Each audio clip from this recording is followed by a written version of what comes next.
Everyone, welcome to my YouTube channel IC यानी innovative concept. आज जिस टॉपिक पर हम आपके साथ डिस्कस करने जा रहे हैं वो है कि एमएस एक्सेल में किस टाइप से हम अपने डेटा को मूव और कॉपी करा सकते हैं, और भी अदरवाइज कई सारे टॉपिक है जिस पर हम पार्ट बाय पार्ट डिस्कस करेंगे। ओके, आज का जो हमारा पहला टॉपिक है वो है मूविंग और कॉपिंग दी डेटा, यानी कि हम एमएस एक्सेल में कैसे अपने डेटा को एक जगह से दूसरी जगह पर मूव और कॉपी करा सकते हैं। एमएस एक्सेल में डेटा एक जगह से दूसरी जगह मूव और कॉपी हो सकते हैं। एक जगह का डॉक्यूमेंट दूसरी जगह के डॉक्यूमेंट में मूव और कॉपी हो सकता है। डॉक्यूमेंट के रो और कॉलम कट और पेस्ट हो सकते हैं। वर्कशीट के एक सेल के फॉर्मूले को दूसरे सेल में भी लगा सकते हैं। एक सिंगल ड्रैग और ड्रॉप का फीचर्स माउस की हेल्प से यूज करके डेटा को मूव और कॉपी करा सकते हैं। ओके, मूविंग और कॉपिंग दी डेटा यानी कि अपने डेटा को मूव और कॉपी कराने से पहले हमें ये समझना होगा कि ये प्रोसेस क्या है और इसको क्यों यूज करते हैं। तो सबसे पहले पॉइंट पर जो डिस्कस कर रहे हैं वो है मूविंग दी डेटा। मूविंग डेटा यूजर्स को अलाउ करता है कि वो अपने डेटा को वर्कशीट में रिकॉग्नाइज करके यूज कर सके। कॉपिंग दी डेटा यूज़र को ये अलाउ करता है कि वो डेटा दोबारा रीटाइप किए बिना ही दूसरी लोकेशन पर अपनी ओरिजिनल रूप में दिखाई देने लगे। तो अब आपको पता चला कि डेटा को मूव और कॉपी करने का वर्क क्या होता है। अब इसके बाद किस तरीके से हम अपने डेटा को मूव और कॉपी करा सकते हैं, उनके स्टेप्स के बारे में समझेंगे। ओके,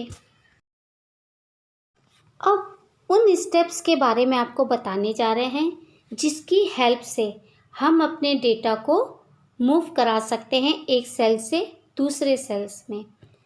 स्टेप फर्स्ट, पहले आप उस सेल और उस सेल के डेटा कंटेंट को सिलेक्ट कर लें जिसे कि आप मूव और कॉपी कराना चाहते हैं। स्टेप 2, होम टैब पर क्लिक करें। स्टेप 3, नीचे बनी हुई बटन पर मूव टेक्स्ट और कॉपी टेक्स्ट दोनों में से किसी एक पर क्लिक कर दें। स्टेप 4, उस सेल को क्लिक करें जिसमें आप डेटा को प्लेस या इंसर्ट कराना चाहते हैं। स्टेप 5, प्लेस बटन पर क्लिक करके डेटा का नया लोकेशन प्लेस करें। ओके, अब जिस टॉपिक पर हम आपके साथ डिस्कस कर रहे हैं वो है रैप टेक्स्ट, यानी कि एमएस एक्सेल में हमारी सेल में अगर कोई भी टेक्स्ट ज़्यादा लंबा हो जाता है तो उसे हम कैसे सही कर सकते हैं। तो उसका जो फीचर्स है वो है रैप टेक्स्ट। रैप टेक्स्ट क्या है और इसका यूज़ हम कैसे और किस लिए करते हैं उसके बारे में अब समझेंगे। ओके, जब हम किसी टेक्स्ट को सेल में टाइप करते हैं और वो ज़्यादा लंबा हो जाता है तब वो दूसरे सेल में ओवरलैप होने लगता है।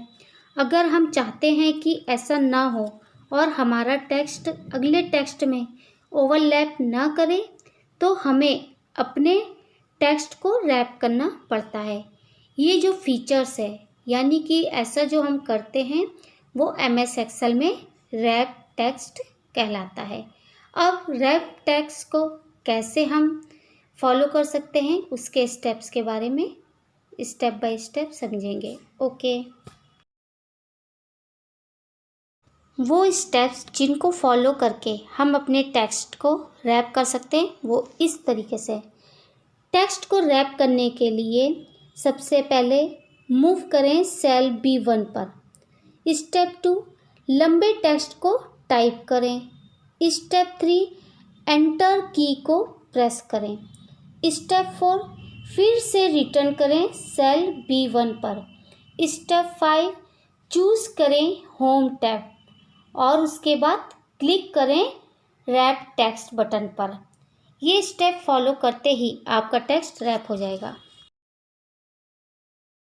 आइए अब हम उस टॉपिक पर डिस्कस करते हैं जिसमें कि हम अपने रो की हाइट और कॉलम की विड्थ को चेंज कर सकें, क्योंकि जो हमारा डेटा है उसे हम आसानी से पढ़ सकें और साथ में जो उसके मेन अपीयरेंस है वो हमें और भी ज़्यादा क्लियर दिखाई दे। और जो आपकी डिफ़ॉल्ट कॉलम की विड्थ होती है वो 8.43 और रो की हाइट 12.75 होती है।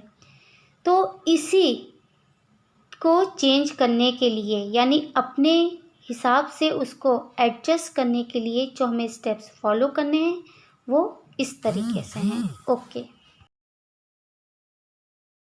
अब हम उस टॉपिक पर डिस्कस करेंगे कि कैसे हम अपने कॉलम की विड्थ को एडजस्ट कर सकते हैं। स्टेप फर्स्ट के हिसाब से कॉलम की विड्थ को चेंज करने के लिए माउस पॉइंटर को कॉलम की हेडिंग के ऊपर राइट साइड की तरफ पॉइंट करें। स्टेप 2, डॉटेड लाइन के पास तक माउस को ड्रैग करें जहां तक हम कॉलम की विड्थ चाहते हैं। इस स्टेप को फॉलो करते ही आपकी कॉलम की विड्थ नई विड्थ के साथ डिस्प्ले होने लगेगी। ओके, एडजस्टिंग दी रो हाइट यानी कि रो की हाइट को हम कैसे एडजस्ट कर सकते हैं, अब उस टॉपिक पर आपसे डिस्कस करेंगे। स्टेप फर्स्ट के अनुसार रो की हाइट को चेंज करने के लिए माउस के पॉइंटर को रो की हेडिंग बटन के ऊपर पॉइंट करें। स्टेप 2 के अनुसार माउस को डॉटेड लाइन के पास तक ड्रैग करें जहां तक कि आप रो की हाइट चाहते हैं।